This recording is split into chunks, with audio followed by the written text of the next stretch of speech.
Hi friends, welcome to ஜென்டாக் channel. இன்றைக்கி நம்ம ஒரு ஈவினிங் ஸ்நாக்ஸ் ரெசிபி தான் பார்க்க போகிறோம். ரவையும் முட்டையை வச்சு நம்ம ஈவினிங் ஸ்நாக்ஸ் ரெடி பண்ண போகிறோம். அதுக்கு இன்றைக்கி ஒரு ரவை, அதுக்கப்புறம் ஒரு முட்டை, கொஞ்சமாக மில்க் பவுடர் ஒரு 100 கிராம், அடுத்து ஒரு 100 கிராம் சீனி, 200 கிராம் ரவை எடுத்திருக்கேன், ஒரே ஒரு முட்டை எடுத்திருக்கேன். இப்போ இது எல்லாத்தையுமே வச்சு மிக்ஸ் பண்ணி நம்ம என்ன செய்ய போகிறோம் அப்படின்னா ஒரு ஈவினிங் ஸ்நாக்ஸ் ரெடி பண்ண போகிறோம். முட்டையை நீங்கள் உடச்சி ஊற்றிக்கோங்க. அது கூட கொஞ்சமாக சீனி சேர்த்து நல்லா மிக்ஸ் பண்ணி எடுத்துக்கோங்க. இப்போ நம்ம இந்த ரெடி பண்ணி வச்சுருக்கிற எல்லாத்தையுமே மிக்ஸ் பண்ண போகிறோம். முட்டையையும் சீனியும் ஃபஸ்ட்டு நல்லா மிக்ஸ் பண்ணி எடுத்துக்கோங்க. முட்டை பிடிக்காதவங்க கண்டிப்பாக இந்த ஸ்நாக்ஸ் டேஸ்ட் இருக்காது. முட்டை பிடிச்சிருந்துச்சுன்னா நீங்கள் இந்த ஸ்நாக்ஸ் ட்ரை பண்ணுங்கள். முட்டை ஸ்மெல்லே பிடிக்காது அப்படிங்கிறவங்க கண்டிப்பாக இந்த ஸ்நாக்ஸ் ட்ரை பண்ணாங்க. ஏன்னா இந்த ஸ்நாக்ஸ் ஃபுல் அண்ட் ஃபுல் நமக்கு எப்படி இருக்கும் அப்படின்னா அந்த முட்டை ஸ்மெல் கண்டிப்பாக வரும். அப்படி இல்லைன்னா நீங்கள் வெள்ளைக்கரு மட்டும் நல்லா சேர்த்துக்கோங்க. இப்போ இது கூட நல்லா மிக்ஸ் பண்ணிட்டு சீனி நல்லா கரைஞ்சிரும். நம்ம தண்ணி எதுவுமே சேர்க்க வேண்டாம், ஏன்னா சீனி நல்லா மெல்ட் ஆகிடும், முட்டையும் இருக்குது. அதனால் நம்ம தண்ணி சேர்க்க வேண்டிய அவசியமே இருக்காது. இப்போ இதை நல்லா மிக்ஸ் பண்ணிவிட்டு அதுக்கப்புறமா நீங்கள் வச்சுருக்கிற ரவையை இது கூட சேர்த்துக்கோங்க. அப்புறம் ஒரு 3-4 டேபிள் ஸ்பூன் மில்க் பவுடர் சேர்த்துக்கோங்க. மில்க் பவுடர் சேர்த்திங்கன்னா இன்னும் கொஞ்சம் நல்லா டேஸ்டியாக இருக்கும். வறுத்த ரவையாக இருந்தால் நீங்கள் தாராளமாக சேர்த்துக்கோங்க. இது வறுத்த ரவை தான். இப்போ இந்த ரவையை நான் கொஞ்சம் கொஞ்சமாக சேர்த்து மிக்ஸ் பண்ண போகிறேன். ஜீனி கொஞ்சம் கம்மியாக சேர்த்துக்கோங்க, ரொம்ப அதிகமாக சேர்க்க வேண்டாம். நான் வச்சுருந்த 100 கிராம் ஃபுல்லாகவே நான் சேர்க்கலை, 50 கிராம் தான் சேர்த்துருக்கேன். அதுவே நல்லா உங்களுக்கு ஜீனி நல்லா லூஸ் ஆகி நல்லா மெல்ட் ஆகி உங்களுக்கு நிறைய பிசு தன்மையை கொஞ்சம் அதிகமாக இருக்கும். அதனால் நீங்கள் ஜீனி கம்மியாக சேர்த்துக்கோங்க. மில்க் பவுடர் கொஞ்சம் அதிகமாக சேர்த்துக்கோங்க இனிப்புக்காக. இது ஒரு ஸ்வீட்ஸ் ரெசிபி தான். இப்போ ரவையும் நம்ம கொஞ்சம் கொஞ்சமாக சேர்த்துட்டே இருங்க. 1 கப் ரவை ஃபுல்லாகவே நான் சேர்த்துட்டேன். மாவு ரொம்ப பிசுன்னு இருக்குது இன்னும் அப்படின்னு நினச்சிங்கன்னா நீங்கள் கொஞ்சமாக மைதா மாவு சேர்த்துக்கோங்க. மைதா மாவு சேர்த்து நீங்கள் மிக்ஸ் பண்ணிட்டீங்க அப்படின்னா அந்த மாவோட பிசுப்பு தன்மை ரொம்ப அதிகமாக இருக்காது. இல்லை மாவு கரெக்டாக ரொம்ப கெட்டியாக இருக்குது அப்படின்னிங்கன்னா நீங்கள் தாராளமாக என்ன செஞ்சுக்கலாம் அப்படின்னா பேனில் போட்டு பொரிச்சு எடுத்துக்கலாம். இந்த மாதிரி ஒவ்வொரு பால் ஷேப்பாக நீங்கள் ரெடி பண்ணிக்கோங்க. பால் ஷேப்பை எடுத்துகிட்டு அதுக்கப்புறம் நம்ம வடை தட்டுற மாதிரி சர்க்கிள் ஷேப்புக்கு தட்டி நீங்கள் என்ன செஞ்சுக்கலாம் அப்படின்னா எண்ணெயில் போட்டு பொரிச்சு எடுத்துக்கலாம். மாவு ரொம்ப குலைவாக இருந்தாலும் நீங்கள் என்ன செய்யணும் அப்படின்னா கண்டிப்பாக மாவு சேர்த்துக்கோங்க.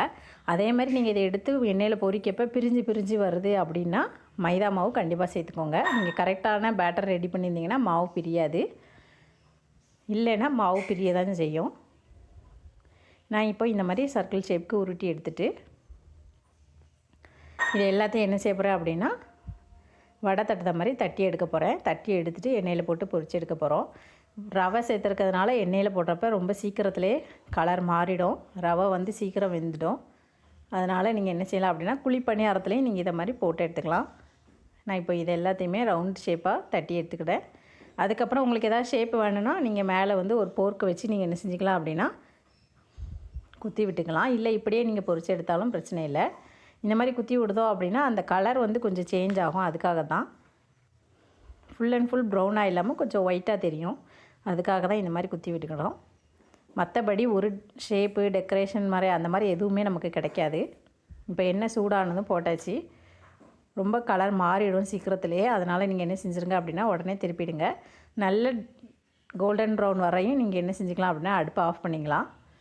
நல்லா கலர் மாறிடுச்சு அப்படின்னா ரொம்ப கிறிஸ்பியாக இருக்கும், நமக்கு அதிரசம் மாதிரி டேஸ்ட் இருக்கும். ஆனால் அதிரசம் டேஸ்ட் இருக்காது, ஓரளவு ஒரு ஸ்வீட் ரெசிபி டேஸ்ட்டில் நமக்கு இருக்கும். ரவையும் முட்டையும் பிடிச்சிருந்தா நீங்கள் தாராளமாக இந்த ஸ்நாக்ஸ் செய்யுங்க. இப்போ நம்ம போர்க் வச்சு குத்துனதுனால அந்த ஸ்நாக்ஸ் ரெசிபியில் ஃபுல்லாக கொஞ்சம் ஒயிட்னஸ் இருக்கும். இல்லை அப்படின்னா ஃபுல் அண்ட் ஃபுல் ப்ரௌனாக இருக்கும். பாருங்கள், இந்த மாதிரி உங்களுக்கு சாஃப்டாக கிடச்சிரும். நம்ம முட்டை சேர்த்துருக்கனால சாஃப்டாக இருக்கும். முட்டை டேஸ்ட் பிடிக்கலைன்னா நீங்கள் சேர்க்க வேண்டாம்.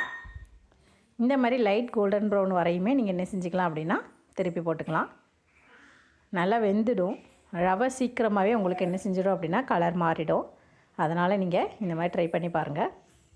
எண்ணெயில் பொரிச்சு எடுக்க விருப்பம் இல்லாதவங்க நீங்கள் என்ன செய்யுங்க அப்படின்னா குழிப்பணியாரத்தில் நெய் ஊற்றிட்டு அது மேலே இந்த பால்ஸ் எல்லாம் வச்சுட்டு நல்லா நீங்கள் பொரிச்சு எடுத்துட்டிங்க அப்படின்னா உங்களுக்கு நல்லா டேஸ்ட்டாக இருக்கும். எண்ணெய் ஒத்துக்காத அப்படிங்கிறவங்க நீங்கள் குழிப்பணியார தட்டில் இதை வச்சு நல்லா பொரிச்சு எடுத்துக்கோங்க. அப்போனா ரொம்ப எண்ணெய் குடிக்காது. ஒரு ஈவினிங்ஸ் ரெசிபி பார்த்தாச்சு. அடுத்து நம்ம என்ன பார்க்க போகிறோம் அப்படின்னா மரவள்ளி கிழங்கு வச்சு நம்ம வடை ரெசிபி பார்க்க போகிறோம். இது மரவள்ளி கிழங்கு. இந்த மரவள்ளி கிழங்கு என்ன செஞ்சுக்கோங்க அப்படின்னா நல்லா கழுவி எடுத்துக்கோங்க. ஏரளக்கிழங்கு சொல்லுவாங்க, சிலர் கப்பக்கிழங்கு சொல்லுவாங்க. ஒவ்வொரு ஊர்லேயும் ஒவ்வொரு மாதிரி நேம் இருக்கும். இந்த ஏர்லக்கிழங்கை இந்த மாதிரி கட் பண்ணி எடுத்துகிட்டு கழுவி எடுத்துக்கோங்க. கழுவிட்டு நல்லா தொலி எல்லாத்தையுமே ரிமூவ் பண்ணிவிடுங்க. இதில் இருக்கிற தொலி எல்லாத்தையும் எடுத்துகிட்டு அதுக்கப்புறமா நம்ம என்ன செய்ய போகிறோம் அப்படின்னா கேரட் திருவுறதை வச்சு நான் என்ன செய்ய போகிறேன் அப்படின்னா இன்றைக்கி திருவி எடுக்க போகிறேன். நம்ம மிக்ஸி ஜாரில் போட்டு அரைச்சி எடுக்கனாலும் நீங்கள் அரைச்சி எடுத்துக்கோங்க. குட்டி குட்டியாக கட் பண்ணி மிக்ஸி ஜாரில் அரைச்சி எடுக்கணும்னா நீங்கள் அரைச்சிக்கோங்க. அப்படி இல்லைன்னா இந்த மாதிரி கேரட் திருவுறதை வச்சு நீங்கள் என்ன செஞ்சுக்கோங்க அப்படின்னா திருவி எடுத்துக்கோங்க. இப்போ நான் இதை எல்லாமே ஃபுல்லாக திருவி எடுத்தாச்சு. பாருங்கள், இந்த அளவுக்கு நமக்கு கிடச்சிருக்கு.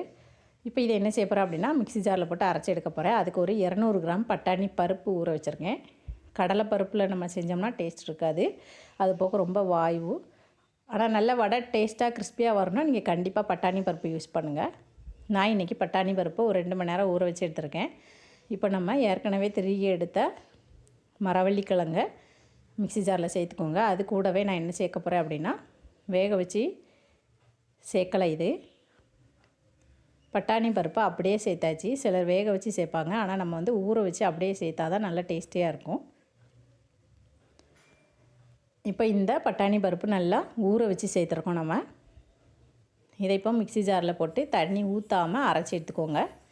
தண்ணி சேர்க்காமல் அரைச்சா தான் நமக்கு வந்து அந்த வடை வந்து ரொம்ப கெட்டியாக இருக்கும். தண்ணி சேர்த்துட்டிங்க அப்படின்னா கொஞ்சம் கெட்டித்தன்மை குறைஞ்சிடும்.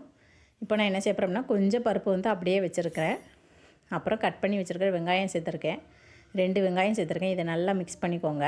மாவில் போட்டு சேர்த்தோம்னா கொஞ்சம் கொஞ்சம் வெங்காயம் வந்து பிரியாமல் இருக்கும். அதனால் கையில் போட்டு நல்லா பிணைஞ்சிட்டு அதுக்கப்புறமா நீங்கள் என்ன செஞ்சுக்கோங்க அப்படின்னா இந்த அரைச்ச பேஸ்ட்டை சேர்த்துக்கோங்க. நான் இன்றைக்கி மிளகாய் சேர்க்கலை, சின்ன பிள்ளைங்களுக்கு செய்கிறதுனால மிளகாய் சேர்க்கலை, வத்தல் பொடியும் சேர்க்கலை. உங்களுக்கு விருப்பம்னா நீங்கள் என்ன செஞ்சுக்கோங்க அப்படின்னா மிளகாய் சேர்த்துக்கோங்க. அதுக்கப்புறம் வத்தல் பொடியும் சேர்த்துக்கலாம். 1 டேபிள் ஸ்பூன் உப்பு சேர்த்துக்கோங்க.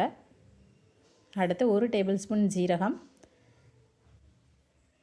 அடுத்து 1 டேபிள் ஸ்பூன் ஓமம், 1 டேபிள் ஸ்பூன் பெருஞ்சீரகம்.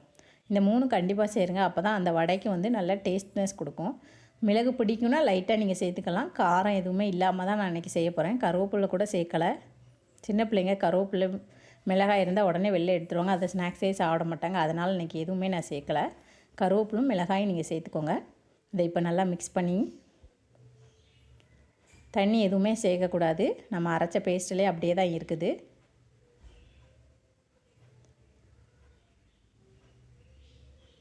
இப்போ இதை நம்ம குட்டி குட்டியாக ரவுண்ட் ஷேப்புக்கு நீங்கள் என்ன செஞ்சுக்கோங்க அப்படின்னா உருட்டி எடுத்து ஒரு பிளேட்டில் வச்சுக்கோங்க. அப்போனா நீங்கள் வடை போடுறப்ப தட்டி எடுக்கிறதுக்கு ஈஸியாக இருக்கும். பாருங்கள், இந்த மாதிரி ரவுண்ட் ஷேப்பில் நான் எல்லாத்தையுமே உருட்டி எடுத்து வடை சட்டியில் போட்டு பொரிச்சு எடுத்துடலாம். உங்களுக்கு சின்ன ஷேப்பாக வேணால் சின்னதாக உருட்டிக்கோங்க, பெருசாக வேணும்னா கொஞ்சம் பெருசாக உருட்டிக்கோங்க. ஆனால் வடை தட்டுறப்ப கையில் வச்சு உள்ளங்கையில் வச்சு தட்டி போட்டிங்க அப்படின்னா உங்களுக்கு வந்து உள்ளே வந்து நல்லா ஈஸியாக வெந்துடும். இப்போ இந்த மாதிரி எல்லாத்தையுமே என்ன செஞ்சுக்கலாம் அப்படின்னா உருட்டி எடுத்தாச்சு. இன்னும் 2 பால் இருக்குது. நான் கொஞ்சம் தான் அன்றைக்கி உருட்டி எடுக்க போகிறேன். மீதியை செகண்ட் ரவுண்டு பொரிச்சு எடுத்துக்கலாம். ஃபஸ்ட் ரவுண்டில் இந்த 6 பீஸையும் போட்டு பொரிச்சு எடுத்துக்கலாம். இப்போ எண்ணெய் சேர்த்துக்கோங்க. எண்ணெய் சூடானதுக்கு அப்புறமா நீங்கள் என்ன செஞ்சுக்கோங்க அப்படின்னா வடையை ஒன்று ஒன்றா தட்டி தட்டி போட்டு எடுத்துக்கோங்க. இந்த மாதிரி வடையை தட்டி என்ன செஞ்சுக்கலாம் அப்படின்னா போட்டு பொரிச்சு எடுத்துக்கலாம். கையில் நான் உங்களுக்கு காமிச்சிருக்கேன், ஆனால் உள்ளங்கையில் வச்சு தட்டி போட்டிங்க அப்படின்னா உங்களுக்கு நல்லா டேஸ்ட்டாகவும் கிறிஸ்பியாகவும் இருக்கும். சீக்கிரமாக நல்லா வெந்துடும். உள்ளே இருக்கிறது எல்லாமே ஈவனாக இருக்கும் அந்த வடை. அதுக்காக தான் கையில் தட்டி போடுறோம். வடை சீக்கிரத்துலேயே வெந்துடும் பருப்பு சேர்த்துருக்கிறதுனால. அதனால் நீங்கள் எண்ணெய் நல்லா சூடானதுக்கப்புறமா 1க்கு 2 வாட்டி பொரிச்சு எடுத்துக்கோங்க. ஒரு சைடு வெந்ததுக்கப்புறமா இன்னொரு சைடு திருப்பிக்கோங்க. 2 சைடும் நல்லா வெந்ததுக்கப்புறமா நம்ம என்ன செஞ்சுக்கலாம் அப்படின்னா பேனுக்கு மாற்றிக்கலாம். வெளியில் நல்லா கோல்டன் ப்ரௌன் கலர் வந்ததுக்கப்புறமா நீங்கள் என்ன செஞ்சுக்கோங்க அப்படின்னா திருப்பிக்கோங்க. இந்த மாதிரி 2 பக்கமும் திருப்பினதுக்கப்புறமா நீங்கள் என்ன செஞ்சுக்கலாம் அப்படின்னா நமக்கு வடை ரெடி ஆகிடும். பிளேட்டுக்கு மாற்றிக்கோங்க. எண்ணெய் எல்லாத்தையும் நல்லா வடிச்சிட்டு பிளேட்டுக்கு மாற்றிக்கோங்க. ஒரு ஈவினிங் ஸ்நாக்ஸ் நம்ம இன்றைக்கி மரவள்ளிக்கிழங்கு வச்சு வடை ரெடி பண்ணியாச்சு. ரவையும் முட்டையும் வச்சு ஒரு ஈவினிங் ஸ்நாக்ஸ் ரெடி பண்ணியாச்சு. அவ்வளோதாங்க. அன்றைக்கி மரவள்ளிக்கிழங்கு சூப்பராக ரெடி பண்ணியாச்சு. நம்ம கிழங்கு கொடுத்தோம்னா சில பிள்ளைங்க சாப்பிட மாட்டாங்க. இந்த மாதிரி வடை செஞ்சு கொடுத்தோம்னா ஈவினிங் ஸ்நாக்ஸ் ரெசிப்பியாகவும் நமக்கு ஆகிடும். நமக்கு அந்த மரவள்ளிக்கிழங்கு சாப்பிட வச்ச மாதிரி ஆகிடும். இப்போ நம்ம வடை எல்லாம் 2 பக்கமும் நல்லா வெந்துடுச்சு. இனிமேல் நம்ம எண்ணெயை வடித்து எடுத்துக்கலாம்.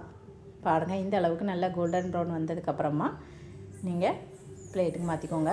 அவ்வளோதாங்க. ஒரு ஈவினிங் ஸ்நாக்ஸ் மரவள்ளிக்கிழங்கு வச்சு மரவள்ளிக்கிழங்கு வடை ரெசிபி ரெடி பண்ணியாச்சு. நீங்களும் இந்த ரெசிபியை ட்ரை பண்ணி பாருங்கள். இந்த வீடியோ பிடிச்சிருந்தால் லைக் பண்ணுங்கள், ஷேர் பண்ணுங்கள், மறக்காமல் சப்ஸ்கிரைப் பண்ணுங்கள். தேங்க்ஸ் ஃபார் வாட்சிங்.